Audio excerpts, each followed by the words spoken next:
তাআলা থেকে বর্ণিত, তিনি বলছেন কালান নবী সাল্লাল্লাহু আলাইহি ওয়াসাল্লাম, নবী করিম সাল্লাল্লাহু আলাইহি ওয়াসাল্লাম বলেন, আলা উনাব্বিউকুম বিখাইরি আমালিকুম, তোমাদের কি বলে দেব না সবচেয়ে উৎকৃষ্ট আমল সম্পর্কে, সবচেয়ে ভালো আমল সম্পর্কে।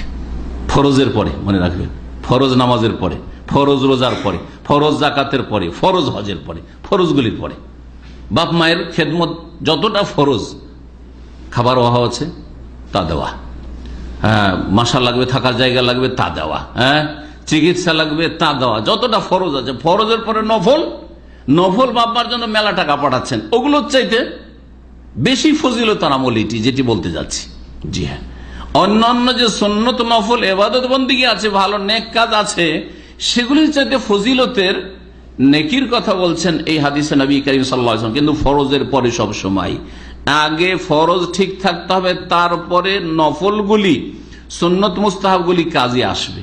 যেমন আমাদের আপনাদের 8 ঘন্টা ডিউটি, ওটা ঠিক রাখতে হবে, তারপরে কোম্পানি কোনোদিন বলছে আজকে তোর জন্য ওভারটাইম 2 ঘন্টা, আর একদিন বলছে 5 ঘন্টা, করেন না খুব, হ্যাঁ, আর আপনি ওভারটাইম 5000 উঠান না কেন, অসুবিধা আছে কি?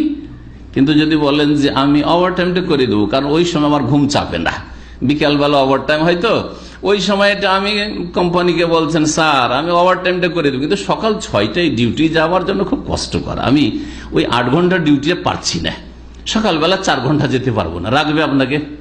রাখবে? রাখবে না, কখনো রাখবে না। ওই রকমই আল্লাহ তার রহমতে রাখবেন না। যেই ব্যক্তি ফজর নামাজ পড়লো না, আর বলছে যে আমি সালাতুল জোহা পড়বো, ইশরাকের নামাজ পড়বো, আমি এই তসবিহ জিকির আজকারগুলি ফলো করব, আমি ঘুমাবার সময় দোয়া পড়ে শুইব, আমি সকাল সন্ধ্যার জিকির আজকার পড়বো, আর যখন নামাজটা পড়বো তখন জিকির আজকার করি নামাজের পরে পড়বো। সব সুন্নতগুলি ঠিক আছে, ওভার টাইম ঠিক আছে, কিন্তু তার আসল টাইমের ডিউটি তার ঠিক নেই, যার ফলে আল্লাহ তাকে তার রহমতে রাখবেন না। সুতরাং এইরকম লোককে জান্নাত দেবেন না। ভালো করে শুনে রাখেন, এ ফজিলতুল কার জন্য? কম পক্ষে যেই ব্যক্তি ফরজ অজেব আদায় করে তার জন্য। যে ফরজ অজেবে ঘাটতি করে, যে আমি 4 ওয়াক্ত নামাজ পড়ি আর বাকিটা ঘাটতি পূরণ করেন ও জিকির আজকার দিয়ে, কোশ্চিন কালো হবে না। শুনে রাখেন, ইসলামকে ওইভাবে বুঝতে হবে যেভাবে আল্লাহ নাযিল করেছে। মুশকিল হচ্ছে আমাদের দেশের মানুষরা ইসলামকে নিজের খেয়াল খুশি বুঝেছে, সারা জীবন বহু হারাম কাবিরা করলো, সুদ আর ঘুষ আর শিরকি আকিদায় ডুবে আছে, কবর মাজারের আকিদায় ডুবে আছে, নামাজ ছাড়ছে, আর মনে করে যে এইরকম নফল কিছু ইবাদত বন্দেগী দিয়ে 49 কোটি নেকি হাসিল করে জান্নাত চলে যাবে। কোশ্চিন কালেও যেতে পারবে না, কোশ্চিন কালেও যেতে পারবে। নবী করিম সাল্লাল্লাহু আলাইহি ওয়াসাল্লাম বলছেন, আলা উখবিরুকুম বিখাইরি আমালিকুম, তোমাদেরকে কি জানিয়ে দেব না তোমাদের সবচেয়ে উৎকৃষ্ট আমল সম্পর্কে, ওয়া আযকাহা ইনদা মালিকিকুম, এবং সবচেয়ে পবিত্র আমল সম্পর্কে, তোমাদের যিনি অধিপতি, তোমাদের যিনি মালিক মহান আল্লাহ, তার কাছে সবচেয়ে পবিত্র কাজ, সবচেয়ে আযকা। ওয়া আরফাউহা ফি দারাজাতিকুম, আর তোমাদের মর্যাদা উঁচা করার ক্ষেত্রে সবচেয়ে গুরুত্বপূর্ণ। অন্যান্য আমল দিয়ে যে মর্যাদা উঁচা হয়, তার চাইতে বেশি মর্যাদা উঁচা হবে এই আমলের মাধ্যমে। ওয়া খায়রুল লাকুম মিন ইনফাকিজ যাহাবি ওয়াল ওয়ারিকি, এবং স্বর্ণ চাঁদি খরচ করা, সাদকা খায়রাত করার চাইতেও বেশি নেকি হবে। কেউ স্বর্ণ গলার মালা খুলে দিয়ে দিল, হ্যাঁ, কানের গয়না খুলে দিয়ে দিল, হ্যাঁ, স্বর্ণ দান করলো, কেউ রূপা দান করলো, চাঁদি দান করলো, আর এই লোক এসব কাজ করছে না, এই আমল করছে যে আমলের কথা নবী মুহাম্মদ রাসূলুল্লাহ সাল্লাল্লাহু আলাইহি ওয়াসাল্লাম বলছেন। আর কি, ওয়া খায়রুল লাকুম মিন আন তালকাউ আদুওয়াকুম, আর এই আমল তোমাদের জন্য উত্তম হবে এর চাইতে বেশি যে তোমরা সামনাসামনি হলে, মুখোমুখি হলে তোমাদের শত্রু কাফেরের সাথে।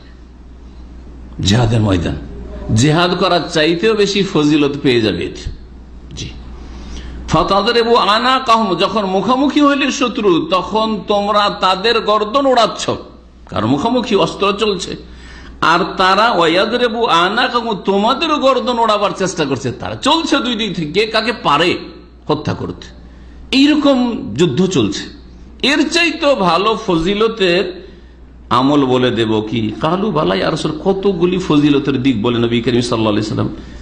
উত্তম আমল, অতি পবিত্র আমল, মর্যাদা উঁচা করার ক্ষেত্রে সবচাইতে গুরুত্বপূর্ণ আমল, এবং স্বর্ণ চাঁদি খরচ করার চাইতে ভালো আমল, আর কি দুশ্মনের সাথে মুখোমুখি হয়ে লড়াই করার চাইতে ভালো আমল। 5টি দিক, এর চাইতে ভালো আমল তোমাদেরকে বলে দেব কি? সাহাবীরা বললেন যে ভালো ইয়া রাসূলুল্লাহ, অবশ্যই বলে দেন, কেন বলবেন না, আমরা তো চাই, আগ্রহী নেকির কাজে।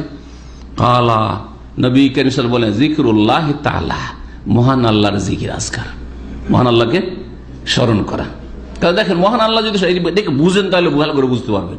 মহান আল্লাহকে যদি অন্তর থেকে স্মরণ না রাখেন, শুধু জবানে স্মরণ করেন না, অন্তরে স্মরণ না রাখেন, আর আপনি দুশ্মনের সামনে গিয়ে কখনো দুশ্মনকে দমন করে আসলেন, প্রতিহত করে আসলেন, তারপরেই যেহেতু আপনি আল্লাহর জিকির আজকার থেকে, আল্লাহর স্মরণ থেকে গাফেল, শয়তান আপনাকে গ্রাস করে ফেলেছে, যার ফলে আপনি আপনার ইমানই হারিয়ে গেল, বেদিন হয়ে গেলেন, বেনামাজি হয়ে গেলেন, পাপে ডুবে গেলেন, একটু প্রলোভন কোথাও পেলেন বা চাপের মুখে আসলেন, তখন সবকে জায়েজ মনে করে নিলেন। জি হ্যাঁ, হতে পারে কি পারে না? যেই ব্যক্তি আল্লাহর স্মরণ থেকে গাফিল হবে, সেই ব্যক্তি স্বার্থের জন্য চুরিও করে নিতে পারবে, ডাকাতিও করে নিতে পারবে, ধার নিয়ে বেইমানি করে নিতে পারবে। সুন্দরী একটা মেয়ে যুবতী দেখলে ও নিজেকে সামলাইতে পারবে না, যদিও হয়তো জিহাদের ময়দানে একবার গেছে, যখন আল্লাহর স্মরণ থেকে গাফিল হয়ে যাবে। কিন্তু আল্লাহর স্মরণ যদি সবসময় থাকে অন্তরে, তো কখনো পাপের কাছে যেতে পারবে না, কারণ যখনই শয়তান তাকে প্ররোচিত করে পাপের জন্য, তখন আল্লাহ স্মরণ হয়ে যাবে। তাযাক্কারু, আল্লাহ করে বলছেন, তখন আল্লাহ হঠাৎ করে স্মরণ, ফাইযাহুম মুবসিরুন, তখন চোখ খুলে গেছে যে না, আমি তো জাহান্নামের পথে যাচ্ছি, কখনোই কাজ করবো না, কখনোই কাজ করবো না। জিকির আজকার মানে শুধু মন্ত্র পাঠ নয়, ভালো করে শুনে রাখেন।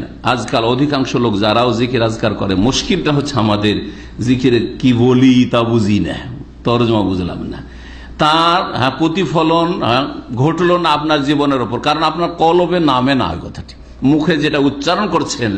নামাজের পরে সকলেই বলছেন, যারা নামাজ পড়ছেন, আস্তাগফিরুল্লাহ আস্তাগফিরুল্লাহ আস্তাগফিরুল্লাহ, এখানে পড়লেন এখানে পড়লেন না, তাহলে এই আস্তাগফিরুল্লাহর প্রতিফলন কি আপনার লাইফে হবে?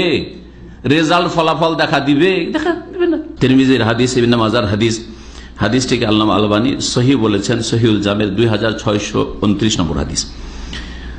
আর একটি হাদিস